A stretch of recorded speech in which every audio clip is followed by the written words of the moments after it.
Welcome back to मेटा एट्स crash course 2024 और मैं अब्दुल वहाब भिरक आपका इंस्ट्रक्टर। और आज का जो हमारा लेक्चर है वो लेक्चर नंबर 5 होगा, डिजिटल मार्केटिंग लिंगो या लैंग्वेज, जिसके अंदर हम डिस्कस करेंगे कि कुछ ऐसी टर्मिनोलॉजीज़ जो यूज़ होती हैं डिजिटल मार्केटिंग की लैंग्वेजेस होती हैं, वो क्या होती हैं और क्यों यूज़ की जाती हैं। और ये काफ़ी हेल्पफुल होंगी आपको जब आपके इंटरव्यू के दौरान आपसे कोई पूछेगा कि सीपीएम क्या होता है, सीपीए क्या होता है, सीपीआर क्या होता है।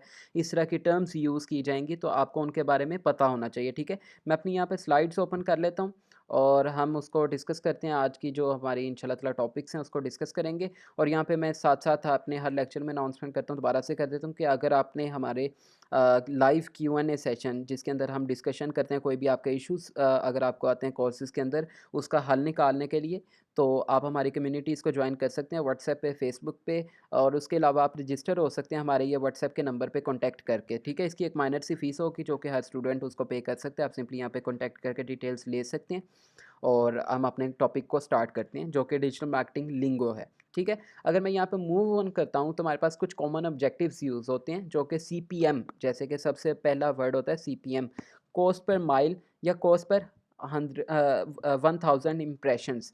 मतलब 1000 जो इम्प्रेशंस आते हैं उनके ऊपर कॉस्ट क्या आती है, ठीक है? यहाँ पे मैं दोबारा से आपको एक दफ़ा बता दूँ इम्प्रेशंस और रीच के अंदर फ़र्क। मैं सिंपली यहाँ पे अपना फेसबुक अकाउंट ओपन कर लेता हूँ और हम वहाँ पे देख लेते हैं। मैं यहाँ पे आप लोगों के लिए सर्च भी करता रहता हूँ चीज़ें, ये वही ऐप्स ओपन है और सर्च वगैरह। अच्छा, मैं फेसबुक को ओपन करूँगा ना तो मेरे पास कुछ एड्स वगैरह शो होंगे। अगर नहीं भी शो होते हैं, हमने एग्जांपल लेनी है, ठीक है? लेट्स सपोज़ कि ये सबसे पहला ऐड शो हो गया, इसकी पिक्चर्स हैं। अब मेरे पास ये ऐड शो हुआ है, मैं इसको स्क्रॉल कर दूँगा, देखूँगा भी नहीं, ठीक है? ये मेरी कहलाएगी कि मेरा इंप्रेशन चला गया, ठीक है? ये मेरा इंप्रेशन है कि मैंने इसको देख लिया एटलीस्ट। ये बैक हो गया, 1 मिनट वापस आ जाता हूँ, कि ये मेरा इंप्रेशन उस पे चला गया लेकिन मैं रुका नहीं हूँ कि मुझे अब लेट्स सपोज़ कि मैं वापस आता हूँ और मैं 3 सेकंड का वेट करता हूँ। इसको देखता हूँ अच्छे तरीके से, देखने के बाद भी इग्नोर कर देता हूँ, ठीक है? अब ये रीच में कन्वर्ट हो जाऊँगा मैं। अब मैं उसके इंप्रेशन में तो शो होऊँगा ही होऊँगा, मैं उसके रीच में भी शो होऊँगा। लेट्स सपोज़ कि मैं यहाँ पे लाइक कर देता हूँ। ये मेरी एंगेजमेंट कहलाएगी, ठीक है? मैंने इसको लाइक किया, मैं यहाँ पे कमेंट भी कुछ कर देता हूँ और कमेंट सिंपली मैं करूँगा, लेट्स सपोज़ कुछ भी कमेंट कर दिया। ये मैंने कमेंट किया, अब ये कमेंट मेरा एंगेजमेंट में ही कहलाएगा, मतलब उसके साथ मैं एंगेज हुआ हूँ। सबसे पहले तो मैंने देखा कि मेरे पास ऐड आया, मैंने सिंपली स्क्रॉल कर दिया, तो वो मैं मेरे पास इंप्रेशन ज़रूर चला गया मेरा कि मेरे पास ऐड शो हुआ है मेरी प्रोफ़ाइल पे, बट मैं उस पे रुका नहीं। मैं वापस गया और मैंने उसके ऊपर स्टे किया 3 सेकंड से ज़्यादा, तो मैं रीच में कन्वर्ट हो जाऊँगा। और देन रीच के बाद अगर मैंने लाइक और कमेंट भी कर दिया है, तो आप उसकी एंगेजमेंट में कन्वर्ट हो जाओगे। ये कुछ टाइप्स होती हैं, ठीक है? तो वापिस आते हैं अपनी स्लाइड के ऊपर, ठीक है? तो 1000 इम्प्रेशंस के ऊपर जो कॉस्ट आती है उसको बोलते हैं सीपीएम। ये कहाँ पे आती है, कैसे पता लगता है, ये मैं आपको बता दूँगा अभी, ठीक है? इसके बाद मैं अभी दिखाता हूँ। सीपीसी अच्छा, सीपीसी, सीपीए और सीपीएल ये एक ही चीज़ होती हैं, ठीक है? सीपीसी किसी अलग चीज़ के लिए बोली जाती है, जैसे cost per click. Let's suppose यहाँ पे कोई वेबसाइट का उसने लगाया हुआ है कि वेबसाइट के ऊपर विज़िट करना है और मैं यहाँ पे उसकी वेबसाइट का लिंक होगा उसके डिस्क्रिप्शन में, ठीक है? मैं उस पे क्लिक करके उसकी वेबसाइट पे चला जाऊँगा। मैं क्लिक करके क्योंकि गया हूँ तो मेरी एक क्लिक की कॉस्ट आएगी, ठीक है? हर चीज़ का आपने फेसबुक को पे करना होता है, इंप्रेशंस का भी, रीच का भी और मेजरली आप यू क्लिक का, मतलब जो आपने कन्वर्जन सेलेक्ट की होगी कि आपको लीड्स चाहिए या आपको कॉल्स चाहिए या आपको मैसेजेस चाहिए, वो आपने जो डिसाइड की होंगी या आपको ऐप के ऊपर विज़िट करवाना है या वेबसाइट पे, तो वो जब आप एक्शन उसका डिसाइड कर दोगे, ठीक है? उस एक्शन के ऊपर जब मैं क्लिक करूँगा तो वो मेरी कॉस्ट ज़्यादा कटेगी बनिस्बत ये कि रीच की। रीच की इतनी कॉस्ट नहीं कटती, ₹1 ₹2 लेट्स सपोज़ घंटे का, 2 घंटे का, लेकिन उसमें जब आपका क्लिक हो जाता है वो आपको ₹100 ₹200 भी क्लिक पड़ रहा होता है, ठीक है? तो वो ये चीज़ें आपको बाद में समझाऊँगा जब हम अपनी फर्स्ट कैंपेन क्रिएट करेंगे कि ये कैसे काउंट करते हैं हम, कि क्लिक के ऊपर कितनी कॉस्ट आ रही है और रीच के ऊपर कितनी कॉस्ट आ रही है, ठीक है? तो अब उसके बाद आ जाता है सीपीए, कॉस्ट पर एक्शन, या सीपीएल, कॉस्ट पर लीड। अब एक्शन क्योंकि मैंने ऑलरेडी बता चुका हूँ कि एक्शन 5 किस्म के होते हैं, जिसमें मैसेजेस हो सकती हैं, कॉल्स हो सकती हैं, सर्वेज़ हो सकती हैं मतलब फॉर्म्स के थ्रू, और उसके अलावा आप ऐप या वेबसाइट के ऊपर अपना कस्टमर लेकर जा सकते हो। अब कॉस्ट पर एक्शन, कोई भी एक्शन जो आप डिसाइड कर लोगे तो उसके ऊपर कोई एक्शन करता है बंदा आके, बिहेवियर उसका होता है कि वो उस पे एक्शन करे। मैसेजेस का रखा है तो मैसेजेस कर दे, अगर लाइक्स का रखा है तो वो लाइक कर दे, फॉलो का रखा है तो फॉलो कर दे। जो भी एक्शन आपने डिसाइड किया उसके ऊपर जैसे ही वो क्लिक कर देगा तो आपको कॉस्ट उसकी आ जाएगी, ठीक है, वो आपने पे करनी होगी। और उसके अलावा लीड्स मैं बता चुका हूँ 3 तरह की होती है कि आपके फेसबुक, व्हाट्सएप या फिर इंस्टाग्राम के ऊपर मैसेजेस या कॉल आ जाए आपको, तो आपकी लीड कहलाती है, ठीक है। इसके अलावा सीपीडी कॉस्ट पर डे, मतलब एक दिन के अंदर क्या कॉस्ट आई है। अब ये कहाँ पे शो होता है सारा कुछ, और सीपीआर भी होता है, ठीक है, वो भी आपको दिखा देता हूँ। कॉस्ट पर रिजल्ट जो कि यहाँ पे मेंशन नहीं है, मैं आपको यहाँ पे दिखा देता हूँ। जैसे ये है कॉस्ट पर रिजल्ट। अब ये रिजल्ट कुछ भी हो सकता है, वो सीपीए भी हो सकता है, सीपीएल भी हो सकता है, क्योंकि हमने जो एक्शन डिसाइड किया है वो हमारे पास यहाँ पे शो हो रहे हैं, ठीक है, वो सारे रिजल्ट्स। अब वो मुझे बता रहा है कि ये अगर मेरे पास 53 रिजल्ट्स हैं, ठीक है, एक रिजल्ट की जो मुझे कॉस्ट आई वो ₹7 है, और टोटल जो मेरी अमाउंट स्पेंड हुई है वो ₹420 हुई है, ठीक है। अगर मैंने एक दिन की देखनी है तो यहाँ से सिंपली मैं कोई एक दिन सेलेक्ट कर लूँगा, उस दिन के अंदर जितने भी ऐड चले होंगे वो उसकी कॉस्ट मुझे दिखा देगा यहाँ पे। अभी क्योंकि मैंने मैक्सिमम कॉस्ट ओपन की है, मतलब ये 2-3 सालों से जो मेरा ऐड अकाउंट बना है, अभी तक जो टोटल अमाउंट स्पेंड हुई है वो 5,93,000 हुई है। क्योंकि अब मुझे पता नहीं मेरा लास्ट ऐड किस डेट को चल रहा था, नहीं तो मैं आपको स्पेसिफिकली डेट कोई सिलेक्ट करके दिखा देता, वो कस्टम डेट मुझे भी याद नहीं है, क्योंकि ये अब ऐड अकाउंट मैं यूज़ नहीं कर रहा, ये सिर्फ आपको दिखाने के लिए यहाँ पे रिजल्ट्स मैंने रखे हुए हैं, ठीक है।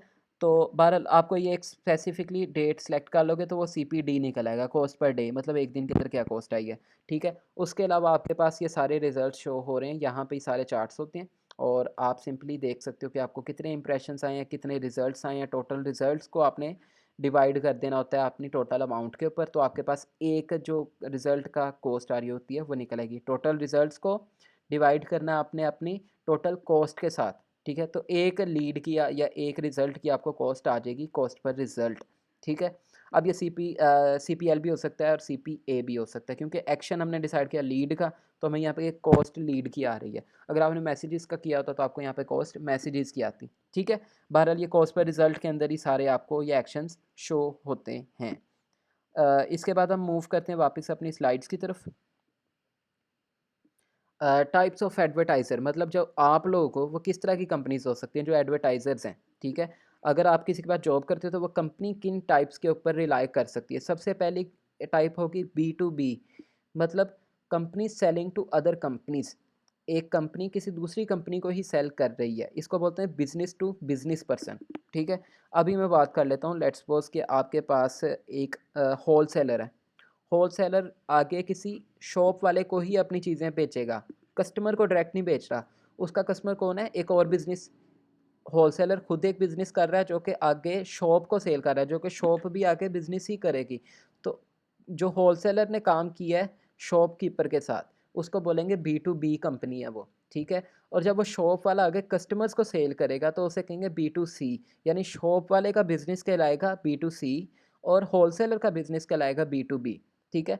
अब ये आपको ऐसे ऐसे समझ आ जाएंगे। अब बी टू सी क्या होता है, अब बी टू सी और डी टू सी दोनों एक तरह की चीज़ें हैं, बस थोड़ा सा इनमें डिफरेंस होता है, ठीक है।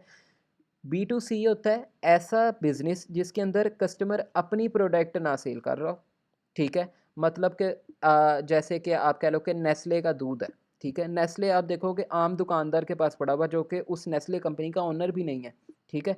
लेकिन वो किसी भी कंपनी के प्रोडक्ट उठा के डायरेक्ट डीलर बन के वो आगे सेल कर रहा है, ठीक है। इसका मतलब है बिजनेस टू कस्टमर। एक होता है D to C, direct to customer, ठीक है। डायरेक्ट टू कस्टमर होता है कि जैसे कि आप देखो कि वन प्लस या लेंस कार्ड या किप्स अकेडमी, पाकिस्तान के अंदर किप्स अकेडमी है, इनके ओनर अपने डायरेक्ट प्रोडक्ट को खुद सेल करते हैं, किसी भी डीलर को नहीं देते। आप उनके आउटलेट से ही ख़रीद सकते हो सिंपली जाके। जैसे कि जैज़ वालों के अपने आउटलेट्स हैं, जोंग वालों के अपने आउटलेट्स हैं, आप उनके आउटलेट पे ही उनकी सिम ले सकते हो, ठीक है। डीलर्स वगैरह के पास नहीं होती, वैसे कि डीलर के पास होती है। एक समझाने के लिए आपको एग्जांपल दे रहा हूँ, ठीक है। तो आप ऐसी जो आउटलेट्स हैं जो खुद ही अपनी आउटलेट के थ्रू ही सेल करते हैं, तो उनको बोलते हैं डी टू सी बिज़नेस। मतलब वो अपने कस्टमर्स को डायरेक्टली खुद ही डील करते हैं। अब वो वेबसाइट से करें या आउटलेट बना के करें, वो अपने कस्टमर को सेल खुद ही अपनी प्रोडक्ट करेंगे। मतलब उनकी प्रोडक्ट किसी भी थर्ड पार्टी वेंडर के पास अवेलेबल नहीं होगी। अगर वो होगी तो फिर वो बी टू सी है, अगर नहीं वो डायरेक्ट कस्टमर डील कर रहा है तो फिर डायरेक्ट टू कस्टमर होगा, डी टू सी, ठीक है। देन लास्ट में आपके पास एक एडवर्टाइज़र आता है जो कि उसकी कैटेगरी कहलाएगी बी टू जी, यानी वो गवर्नमेंट के लिए बिज़नेस करता है। वो मिलिट्री सप्लाइज़ हो सकती हैं, मतलब कि आपके वेपन्स हो सकते हैं जो कि सिर्फ गवर्नमेंट को ही सेल हो सकते हैं, या कुछ ऐसे सॉफ्टवेयर कंपनीज़ हैं जो कि सिर्फ गवर्नमेंट को सॉफ्टवेयर्स बना के देते हैं। जैसे कि आप कह लो कि इलेक्शन की कोई कैंपेन है और इलेक्शन के ऊपर वोटिंग का कोई सॉफ्टवेयर बनाया है, तो अब वो वोटिंग का सॉफ्टवेयर आम बंदे को तो नहीं सेल करेगा, वो गवर्नमेंट को सेल करेगा। तो ऐसी कंपनी जो सिर्फ गवर्नमेंट के लिए काम करती हैं और अपनी सर्विसेज या प्रोडक्ट सिर्फ गवर्नमेंट को सेल करती हैं, वो कहलाती हैं बिजनेस टू गवर्नमेंट कंपनीज। ठीक है। देन हमारे पास लास्ट एक टर्म यूज़ होती है CTR वर्सेस VTR। ठीक है। क्लिक थ्रू रेट और वीडियो थ्रू रेट। मतलब CTR होता है, यहाँ पे एक फार्मूला है कि जिसमें आप आपके जितने भी क्लिक्स होते हैं आपके ऐड के ऊपर, उनको डिवाइड करते हो अपने इंप्रेशंस के साथ। ठीक है। लेट्स सपोज 1000 इंप्रेशन के ऊपर 20 क्लिक्स आए, जैसे कि ऑलरेडी हमने यहाँ पे भी देखा था कि हमारे पास टोटल जो रीच थी 3 लाख लोगों में से सिर्फ 3000 लोगों ने हमें क्लिक किया, तो हम इन दोनों को आपस में डिवाइड कर देंगे और डिवाइड करने के बाद हमारे पास जो रिज़ल्ट आएगा वो हमारा CTR कहलाएगा, जो कि 2% है। ठीक है। अब 2% जो निकला है ये क्यों काउंट होता है और इसका यूसेज किधर होगा?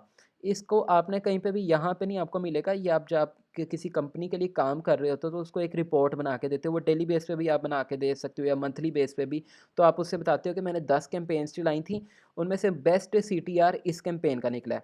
लेट्स सपोज के एक कैंपेन का 2% निकला है और एक कैंपेन का 5% निकला है, तो जिसका डेफिनेटली 5% है, इसका मतलब उस कैंपेन से 50 क्लिक्स आए हैं। ठीक है। इंप्रेशन 1000 ही थे पर क्लिक्स 50 आ गए 20 की जगह पे, तो आपके लिए कौन सा बेस्ट ऑप्शन होगा? 5% वाला।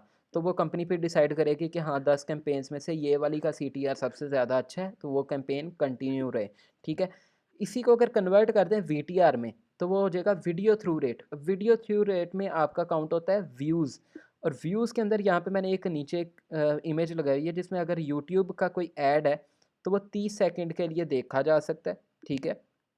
और फेसबुक के ऊपर 3 सेकंड के लिए आप ऐड अपना फ़ौरन प्लेस कर सकते हो, उसके बाद स्किप ऐड का ऑप्शन आ जाता है। ठीक है। ट्विटर के लिए भी इसी तरीके से है कि आपका व्यू जो काउंट होता है वो 2 सेकंड पे होता है। फेसबुक के ऊपर आपका व्यू काउंट होता है 3 सेकंड, अगर आप किसी भी वीडियो के ऊपर रुक गए तो आपका व्यू काउंट हो जाएगा। और यूट्यूब के ऊपर 30 सेकंड मिनिमम आपको चाहिए, तो आपका व्यू प्रॉपर काउंट होगा।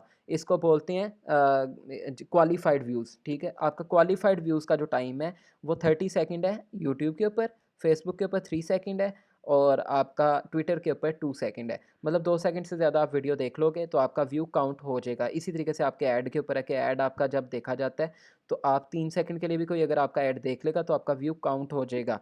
और तब आप कहलाओगे कि आपके टोटल अगर 1000 लोगों के पास वीडियो शो हुई तो कितने लोगों ने व्यू आए, लेट्स सपोज आपको 100 व्यूज़ आ गए थे उसमें। ठीक है। तो आपका VTR निकलेगा सिंपली, और उसको आप सेम वैसे ही रिपोर्ट में अपने मेंशन कर सकते हो कि आपने 10 डिफरेंट कैंपेन्स चलाई थी जिनका VTR ये आया है। ठीक है। तो उसके अकॉर्डिंग आप डिसाइड कर लोगे सारी टीम के कौन सी कैंपेन ज़्यादा बेटर परफॉर्म कर रही है, और ये इनकी वर्किंग होती है। ठीक है। ये कुछ टर्मिनोलॉजीज़ थी जिनको समझना ज़रूरी था, ताकि आपसे कभी कोई क्वेश्चन करे कि CPD क्या होता है, CPL क्या होता है, CPA क्या होता है, CTR, VTR, B2B business, D2C businesses, ये कुछ टर्मिनोलॉजीज़ हैं जो कि यूज़ होंगी आपकी आगे फ्यूचर में, तो आपको हेल्प आउट करेंगी। इंशाल्लाह ताला अपना ख्याल रखिएगा। अगले लेक्चर में मुलाकात होती है। उम्मीद करते हैं कि ये लेक्चर्स आपके लिए बेनिफिशियल होंगे। आप अपने रिव्यूज़ और रिमार्क्स ज़रूर कमेंट भी किया करें, और आप हमें मैसेज भी कर सकते हैं हमारे व्हाट्सएप नंबर पे रजिस्ट्रेशन करने के लिए। ठीक है। अपना ख्याल रखिएगा। अल्लाह हाफ़िज़।